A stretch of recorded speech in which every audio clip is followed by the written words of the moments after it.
基本養老保險可能是你這輩子最大的一筆強制儲蓄。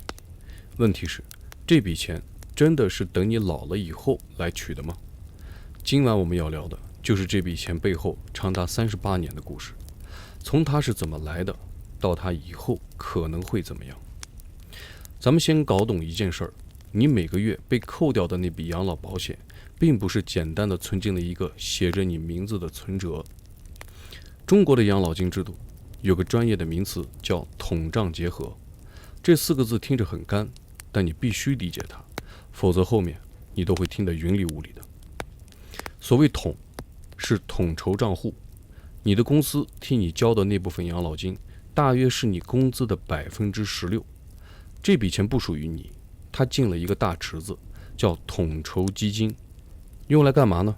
用來發給現在已經退休的老人。對，你交的錢現在就在養活別人的爺爺奶奶。這套邏輯叫现收现付，今天收上来的錢今天就发出去了。那賬呢，是個人賬戶，你自己工資裡扣掉的那8%，理論上會進入一個屬於你個人的賬戶，將來你退休了，這筆錢加上利息，按月返還給你，是不是很合理？對吧？像是國家幫你管理的定期存款。所以你看，中國的養老金從設計上就是2條腿走路，一條腿是大鍋飯，大家的錢湊在一起養當下的老人，另一條腿是小金庫，留給未來的自己。這個一半靠集體，一半靠自己的結構，就是所謂的統賬結合。這個設計在紙面上挺漂亮的，既有社會互助的溫暖，又有個人積累的安全感，但現實永遠比藍圖粗糙。這套制度從1997年正式在全國鋪開的那天起，就帶着一個巨大的問號。那些在這個制度建立之前就已經工作了幾十年的人，他們的個人賬戶裡1分錢都沒有，可他們也要退休，也要領養老金，錢從哪來？這個問號就像一顆種子，在制度剛出生的時候就埋進了土裡。要理解1997年發生了什麼，咱們先得回到更早的时候。在改革開放之前，中國城鎮職工的養老根本不需要什麼制度，你進了工廠，工廠養你一輩子，退休了，工廠繼續給你發退休工資，這叫企業辦社會。就是傳統國有企業在計劃經濟的時候，除了搞好生產經營，還要承擔大量本來應該由政府或社會公共機構承擔的社會職能與生活服務，如職工住房、學校、醫院、公安機構及3公1業、供水、供電、供熱、物業等。那個年代沒有養老金這個概念，因為不需要，你的單位就是你的養老金。但到了80年代末90年代初，這套邏輯撐不住了，國企改革開始了，效率低下的工廠要關的關，病的病，賣的賣。這時候出現了一個關鍵問題，工廠沒了，退休工人找誰領錢呢？幾千萬已經退休或者即將退休的老工人，他們把青春交給了國家，現在你不能跟他們說，不好意思，你們的工廠破產了，養老的事你們自己想辦法吧，這誰能接受呢？所以改革倒逼出了制度。90年代中期，各地開始零零散散地搞養老保險試點，但標準五花八門，有的省這麼收，有的是那麼發，亂得一塌糊塗。中央意識到，不能再各搞各的了，必須搞一套全国統一的辦法。於是1997年，國務院發了一個關鍵文件，正式確立了全國統一的城鎮職工基本養老保險制度，就是我們前面講的那個統賬結合模式。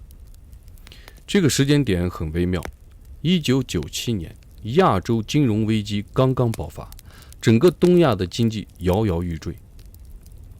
中國國內呢，國企改革進入最猛烈的階段，下崗潮正在席捲東北和中部工業城市，幾千萬工人在短短幾年內失去了工作，社会壓力極大。就是在這樣的背景下，養老金制度被緊急推上了台面。它不是一個深思熟慮了20年的成熟方案，更像是一邊着着火一邊蓋房子。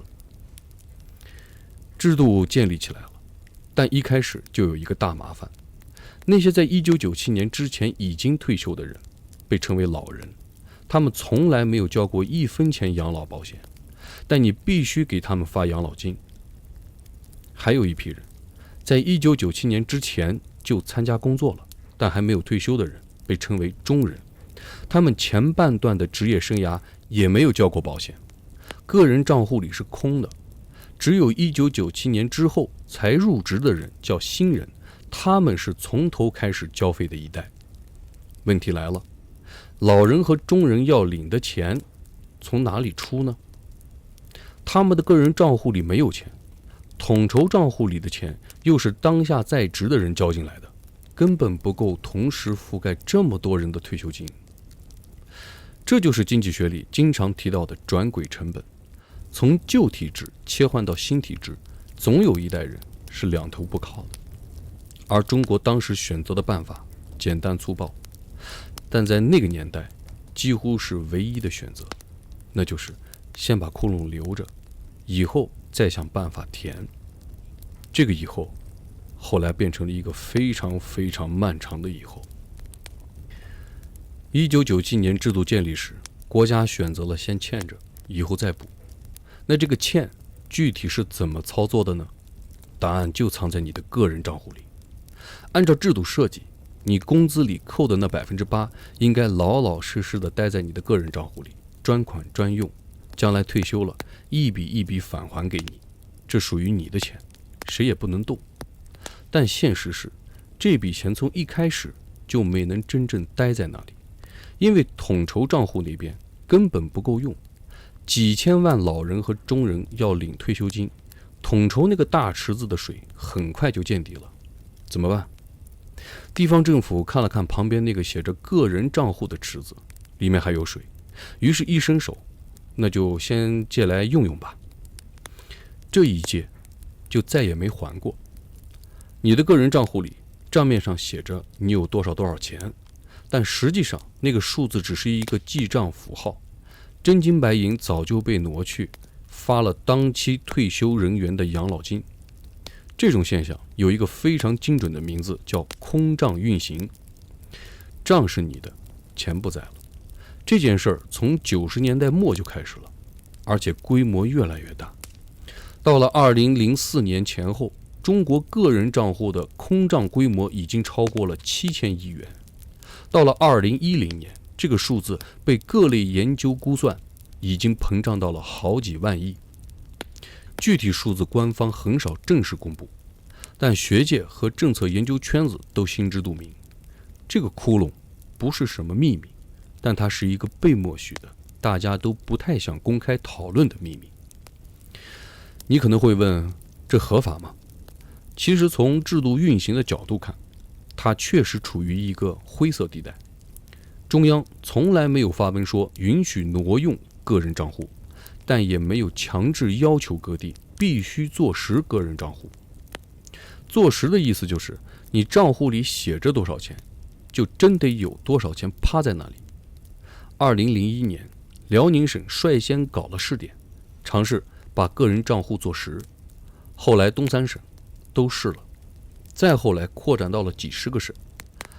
但坐實需要大量的財政補貼，中央和地方都要往裡面填錢，很多地方根本填不起，於是試點做着做着就慢下來了。有些地方乾脆又回到了空賬運行的老路。這裡面最讓人五味雜陳的地方在於，每一個正在工作、正在交養老保險的人，打開自己的社保 APP，都能清清楚楚地看到個人賬戶的累積金額。那個數字每年都在漲，你會覺得挺踏實的。但那個數字背後到底有沒有對應的真金白銀，你不知道，也沒有任何一個渠道能讓你查到。這種信息不對稱，讓整個制度的信任基礎從根子上就是脆弱的。你說它會出問題嗎？不一定。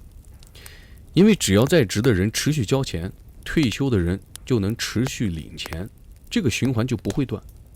但萬一有一天，交錢的人不夠多了呢？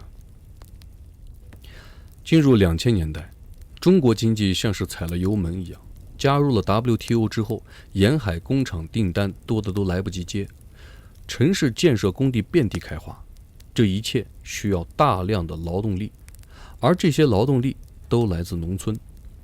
據統計，到2000年中期，中國的農民工數量已經突破了2億。2億人，這個數字相當於巴西全國的人口。他們離開了村莊，擠上綠皮火車，湧進珠三角、長三角、京津冀的工廠和工地，成了中國經濟飛速發展最沉默的燃料。這些農民工到了城市，進了工厂，按規定是應該參加城鎮職工養老保險的，但很多企業也確實給他們交了。但問題很快就來了，農民工的特點是什麼？他們的流動性極強，今天在東莞，明年就可能去蘇州了，後年又回老家了。而中國的養老保險在當時是以市以縣為單位統籌的，你在東莞交的養老金到了蘇州根本沒法用，2個城市的系統相互不通，就像2家不同的銀行，而且還不能轉賬。那農民工離開一個城市的時候，之前交的養老金怎麼辦呢？在2010年之前，政策是这樣的，你可以退保，就是把你個人賬戶裡的那部分錢取出來，但是企業替你交的那部分統籌金，對不起，得留下，歸當地所有。這就意味着，一個農民工在東莞幹了3年，企業每個月交了工資20%的統籌金進了東莞的大池子，這是一筆不小的錢。但工人離開的時候，1分錢都帶不走，這筆錢留在了東莞，用來給東莞的退休人員發養老金。而這個工人回到老家，養老記錄清零，一切從頭開始。所以每到年底春運之前，很多城市的社保經辦大廳都會排起長隊，全是來退保的農民工，拿回個人賬戶裡的那點錢，揣着回家過年。第2年再來，重新開戶，重新交，年復一年，周而復始。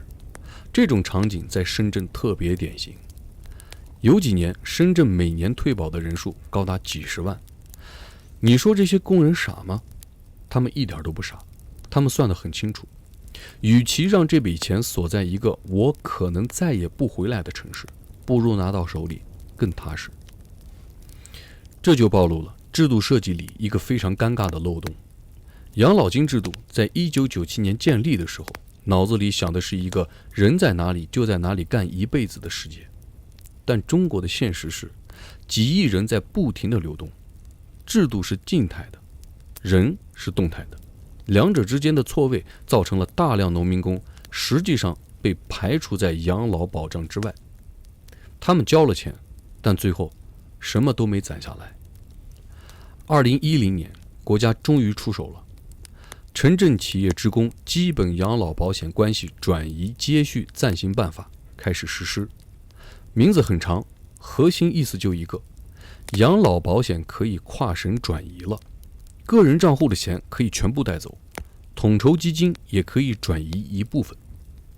這是一個遲到了10多年的補丁，但轉移手續在實際操作中依然繁瑣，需要跑好幾個部門，有時候2地的系統對接還會出錯。很多農民工呢嫌麻煩，乾脆還是不轉了。直到後來社保全國聯網逐步推進，這個問題才慢慢緩解。但那些在2010年之前已經反復退保、反復清零的人，他們失去的那些年是補不回來的。前面我們講的是進了城的農民工交了錢卻帶不走，但還有一個更大的群體我們一直没有提到，就是那些根本没有離開農村的人。你要知道1997年建立的城鎮職工養老保險，從名字就能看出來，它只管城鎮職工。在很長一段時間裡，中國幾億農村居民是完全沒有任何養老保障制度覆蓋的。種了一輩子地的農民老了怎麼辦？答案很簡單，也很殘酷，靠兒女，靠自己，靠命。這在中國延續了幾千年，大家習慣了，但不代表它是合理的。2009年，事情終於有了變化，國務院啟動了新型農村社會養老保險試點，簡稱新農保。這件事的意義比很多人想象的要大得多，因為這是中國歷史上第一次用國家財政的錢給農民建立了一套養老金制度。注意這個關鍵詞啊，財政的錢。過去城鎮職工的養老金本質上是企業和個人交出來的，國家主要起監管作用，但農民沒有企業給他們交，他們的收入也很難像工資那樣按月固定扣繳，所以新農保的設計思路完全不同。新農保的結構是這樣的，農民自己每年交一小筆，從100塊到幾百塊不等，你可以選檔次，然後地方財政給你補貼一點，中央財政再補貼一點，合在一起進入你的賬戶。等你到了60歲，每個月可以領到一筆基礎養老金，由中央財政全額出。最開始的標準是每人每月55塊錢，55塊錢，你沒有聽錯。2009年的時候，這就是一個農村老人每個月能從國家手裡領到的養老金。你去超市感受一下，55塊錢能買什麼？大概也就是一袋米加1桶油，還得是打折的時候。所以當时很多人的反應是聊勝於無。但換個角度想，對於那些一輩子沒從國家手裡領過1分錢的老人來說，每個月突然多了55塊錢，哪怕數字很小，這種被看見的感覺是有分量的。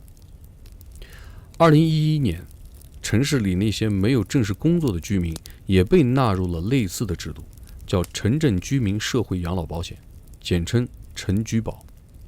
邏輯跟新農保差不多，也是個人交一點，財政補一點，標準也很低。到了2014年，國務院乾脆把這2個制度合併了，統稱城鄉居民基本養老保險。從此，中國的養老金體系變成了2條軌道並行的格局。一條是城鎮職工養老保險，覆蓋所有正式工作的人；另一條是城鄉居民養老保險，覆蓋農民和沒有固定工作的城鎮居民。2條軌道，2個世界。城鎮職工退休後每月能領2-3千甚至更多，而城鄉居民每月領到手的在很多地方長期徘徊在100-200塊錢。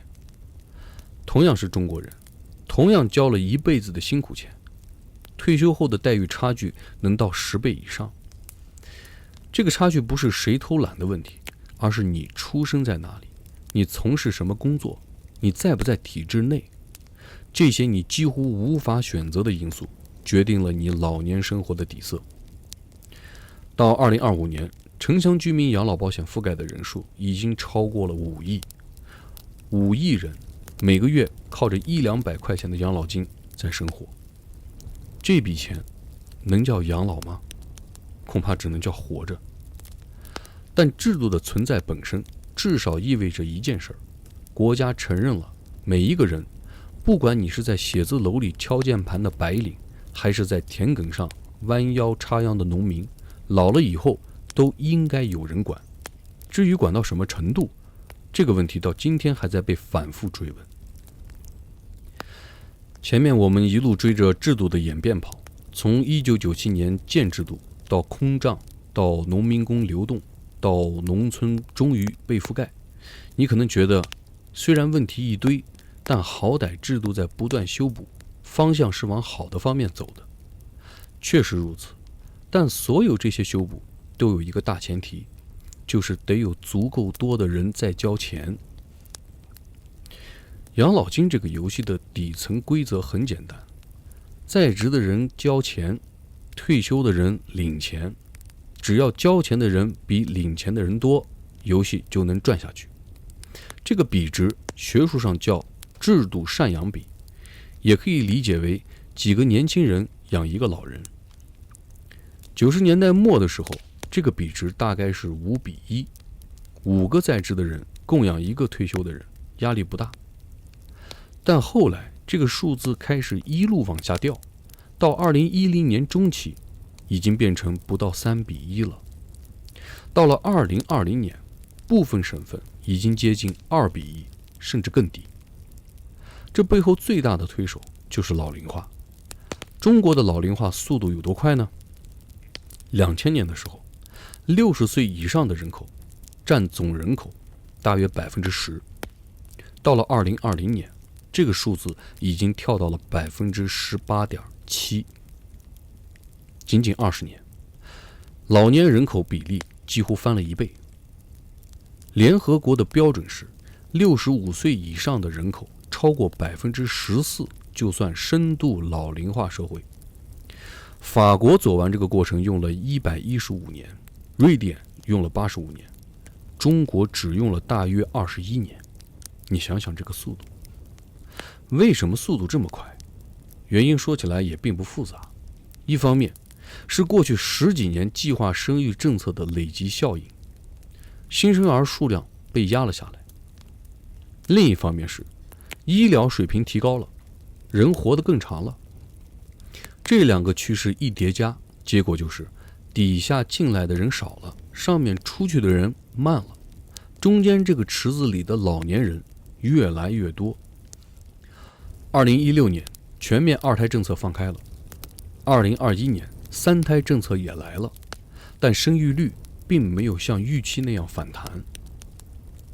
2022年，中國人口出現了60年來的首次負增長，新生人口從2016年的1800萬降到了2023年的不到900萬，幾乎腰斬。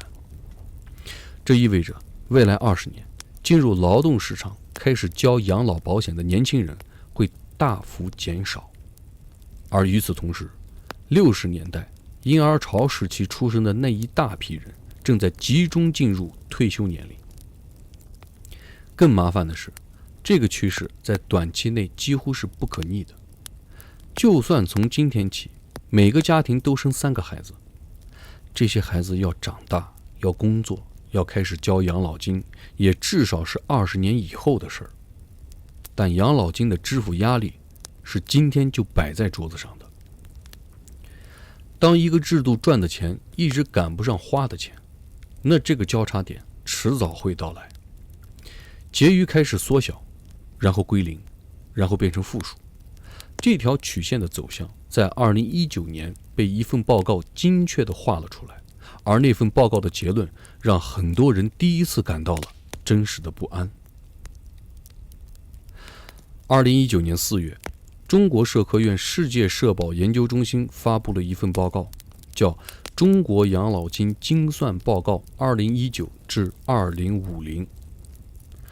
這份報告在學術圈裡其實不算新鮮事兒，社科院每隔幾年都會做類似的精算預測，但這一次它破圈了，因為報告裡有一個結論被媒體提煉成了一句話，迅速傳遍了整個互聯網：城鎮職工基本養老保險基金累計結餘將在2035年前後耗盡。2035年，很多人看到這4個數字的第一反應是掰着手指頭算，自己到那時候多大了，退沒退休，還能不能領到錢？社交媒體上瞬間炸鍋了，各種解讀滿天飛。有人說養老金要破產了，有人說國家要賴賬了，也有人說別慌，這只是一個模型測算。不管是哪種聲音，有一件事是確定的，焦慮已經蔓延開了。那這份報告到底是怎麼算的呢？它的核心邏輯並不複雜。首先你需要知道，城鎮職工養老金在過去很多年裡其實是有結餘的，也就是每年收進來的錢比發出去的多，多出來的部分就攒着，形成了一個累計結餘。到了2018年底，這個結餘大概有4萬多億，聽着很多，對吧？但問題在於趨勢。報告做了一個推演，按照當時的繳費人數增速、退休人數增速、養老金發放標準以及工資增長率這些变量往前推，每年的收入增速都在放緩，而每年的支出增速卻在加快。大概到2028年前後，当年收進來的錢就不夠當年發出去的了，開始出現當期赤字。出現赤字以後，只能動用之前攒下的那個累計結餘來補，但結餘是有限的，年年吃老本，最終會吃完。按照模型測算，這個吃完的時間點大約在2035年。這裡有個關鍵概念需要澄清，耗盡不等於破產，更不等於不發了。養老金制度是一個持續運轉的體系，每年都有新的繳費收入進來，即使累計結餘歸零，只要還有在職的人在交錢，退休的人就還能領到一部分錢。只是那個時候，光靠當年收上來的錢可能不夠覆蓋當年所有退休人员的待遇，缺口需要靠別的方式來填，比如財政補貼，比如降低待遇增長速度，比如動用其他儲備基金。但你也能理解為什麼公众會慌，因為對於一個普通打工人來說，他不會去細究精算模型的假設條件，他只知道一件事：我交了20-30年的錢，你告訴我池子裡的水可能在我退休那年剛好見底兒，這擱誰身上都會心裡一緊。更何況2035年距離2019年只有16年，這個時間窗口對於一個牽涉10幾億人的制度來說，短得讓人不舒服。社科院的報告還做了一組敏感性分析，如果繳費率提高，退休年齡延遲，或者投資收益率上去了，耗盡的時間點可以往後推。反過来，如果經濟增速進一步放緩，老齡化速度超出預期，耗盡的時間點還可能提前。這些變量互相咬合，任何一個方向上的偏差都會改變最終結果。這份報告最大的價值其實不在於他說了一個具體的年份，而是他把一個之前只在專家圈子裡討論的問題推到了所有人面前。他讓每個正在交養老金的人突然意識到，這件事兒跟我有關，而且可能沒我想象的那麼安全。那種安全感一旦開始鬆動，後面的每一步政策調整都會變得格外敏感。而其中最敏感的那一步，就是一個被討論了10幾年卻遲遲不敢落地的詞：延遲退休。中國現行的法定退休年齡是在1950年定下来的，男性60歲，女性幹部55歲，女性工人50歲。你没看錯，這套標準在過去70多年裡幾乎沒有變過。1950年代的中國人均預期壽命是多少？大約40多歲。也就是說，當年定這個退休年齡的時候，大多數人其實活不到退休那天。可到了2020年，中國人均預期壽命已經接近78歲。一個50歲退休的女性工人，平均還要再活將近30年。30年的退休金，這個數字放在制度設計者面前，壓力可想而知。所以延遲退休這件事兒，在學術界其實早就是共識了。邏輯很直白，人活得更長了，領錢的年限拉長了，那就得要晚一點開始領。全世界大多數發達國家都在這麼做。美國67歲，日本65歲，還在往後推。德國也在逐步提高。中國的退休年齡在全球主要经濟體裡算是最低的一檔，尤其是女性50歲退休這個標準，在國際上基本找不到第二家。2013年，18屆三中全會的決定裡，第一次正式寫入了研究制定漸進式延遲退休年齡政策。注意用詞，研究制定，還不是實施。從那之後的10年裡，這個話題幾乎每年都會被拿出來說一說。人社部的官員在新聞發布會上被反覆追問，回答永遠是正在研究，會充分聽取各方意見，條件成熟時適時退出。你看着像是在推进，其實一直在原地踏步。为什麼這麼難？因為民間的反對聲浪太大了，每次延遲退休4個字出現在熱搜上，評論區的劃分都高度一致。體力勞動者說，我在工地扛了一輩子水泥，你讓我幹到65歲，我的膝蓋不同意。工厂流水線上的工人说，45岁以上企業都不愿意要了，你讓我交到60岁，中间这15年我找誰交去？还有大量女性觉得50岁退休是我为数不多的福利了，你连这个都要收回去。这些声音背後有一個共同的邏輯，延遲退休對不同人群的影響是極其不均勻的。一個做辦公室的公務員，晚退5年可能只是多喝幾年茶；一個在工廠裡站了30年的女工，多站5年可能是真的就站不動了。一個靈活就業的個體戶，本來就是自己掏錢交養老保險，多交5年就意味着實打實多掏了好幾萬塊。政策是一刀切的，但每個人的身體、工作強度、收入狀況完全不同。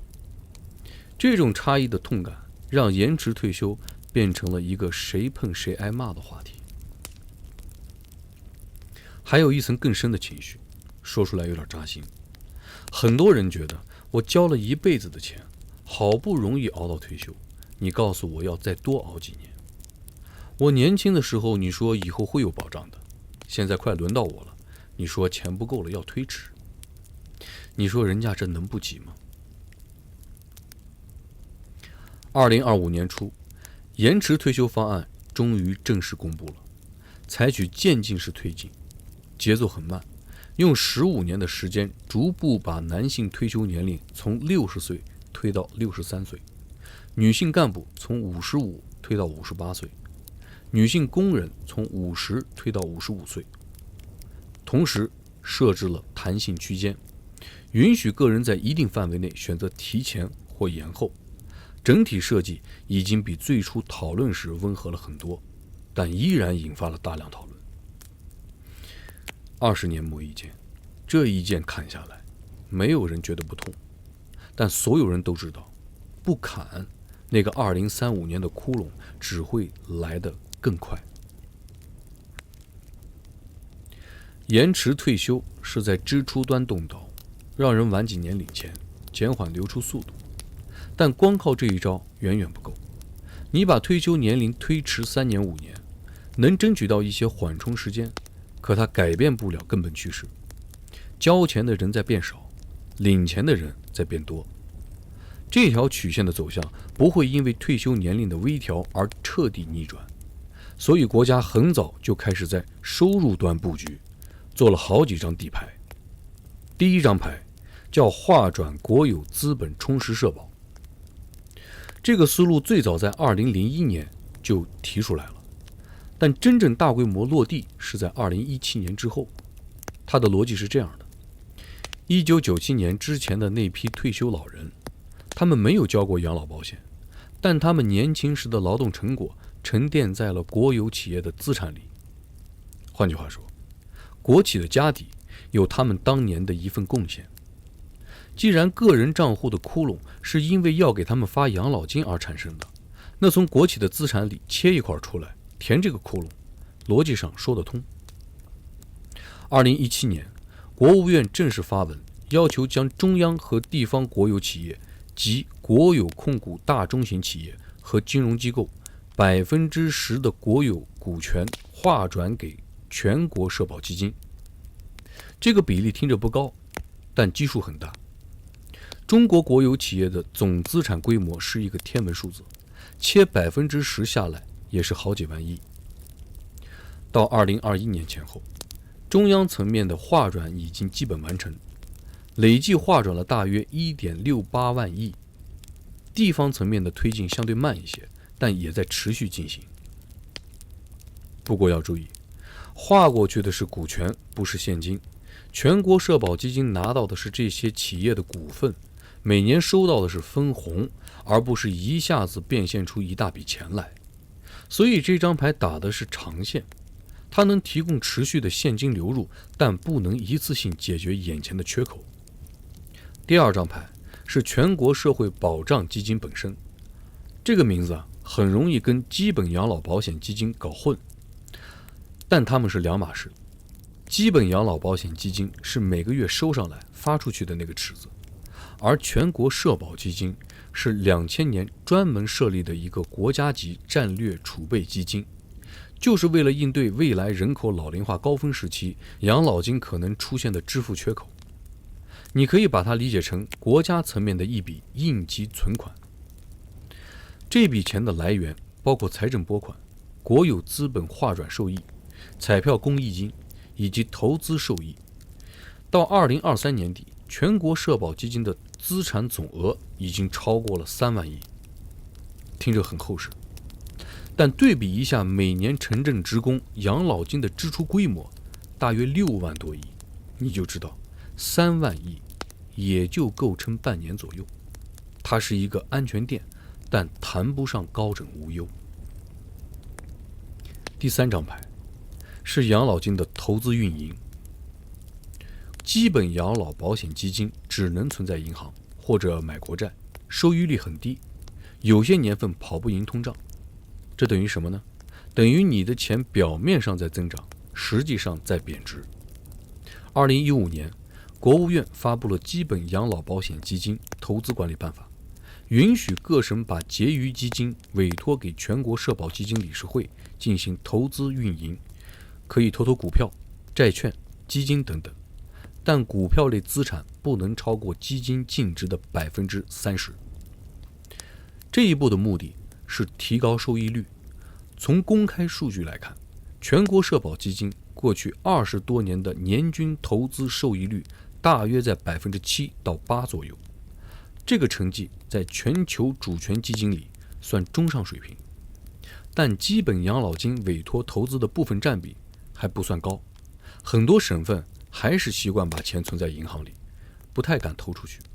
畢竟養老金不同於一般的投資基金，虧了誰也承擔不起這個責任。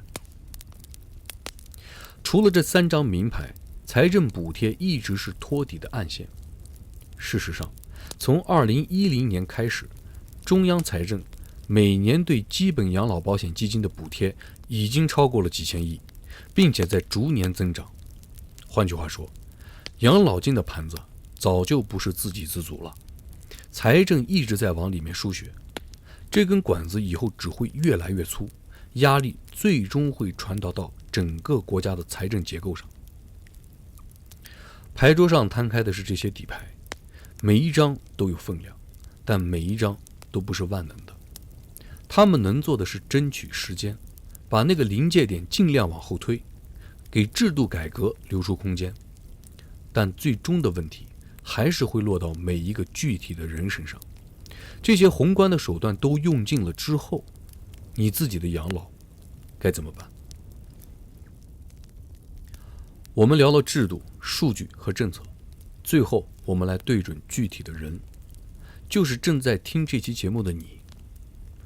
你可能是一個每個月老老實實交着社保的上班族，工資條上那筆扣款你已經看了好多年了，從來沒多想過。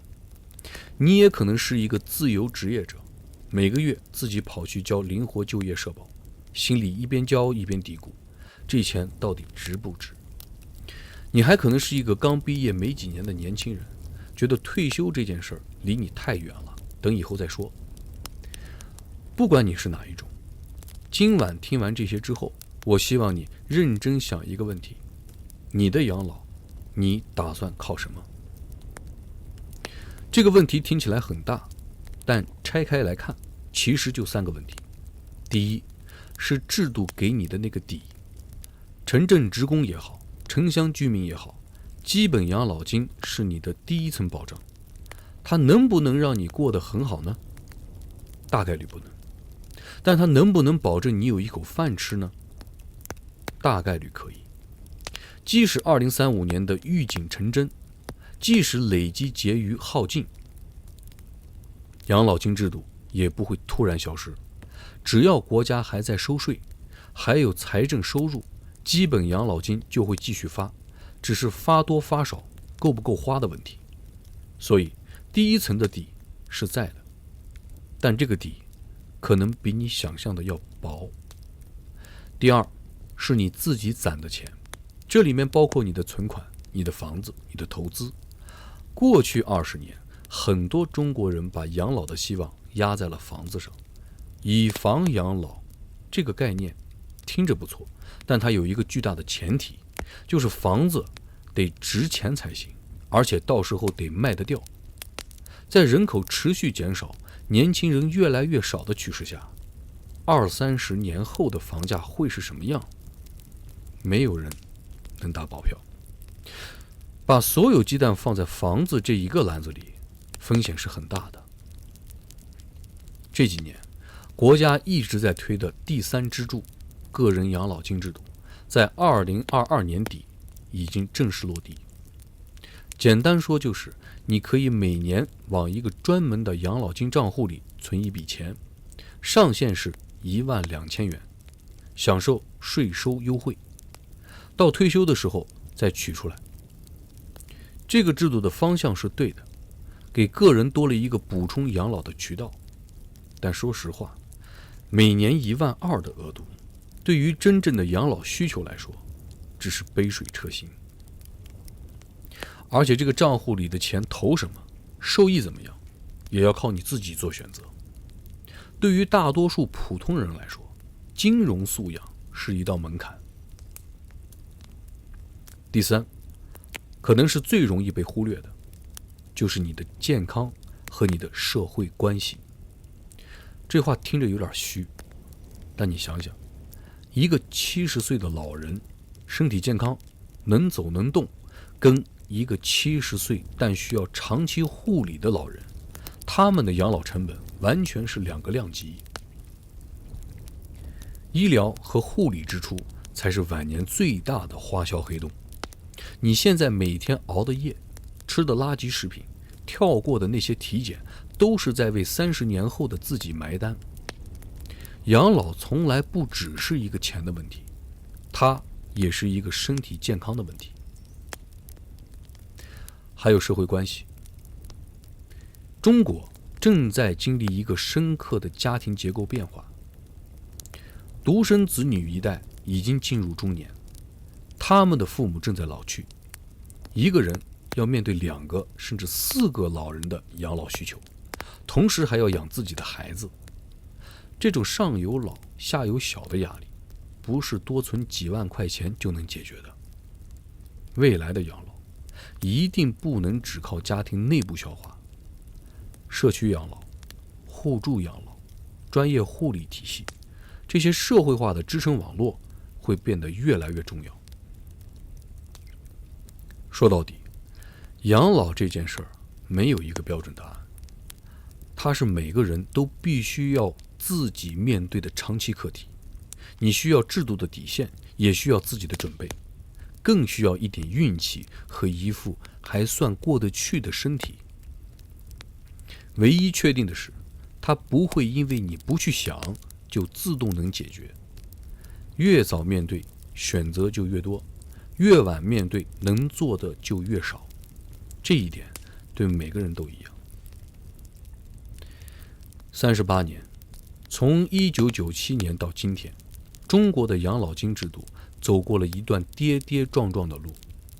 他在倉促中出生，在矛盾中長大，在壓力中不斷修補自己。這個制度不完美，也許永遠也不會完美，但它的存在本身就是一個承諾：你老了以後不會被徹底丟下。至於這個承諾能兌現到什麼程度，取決於這個國家接下來的每一個選擇，也取決於你從今晚開始的每一個決定。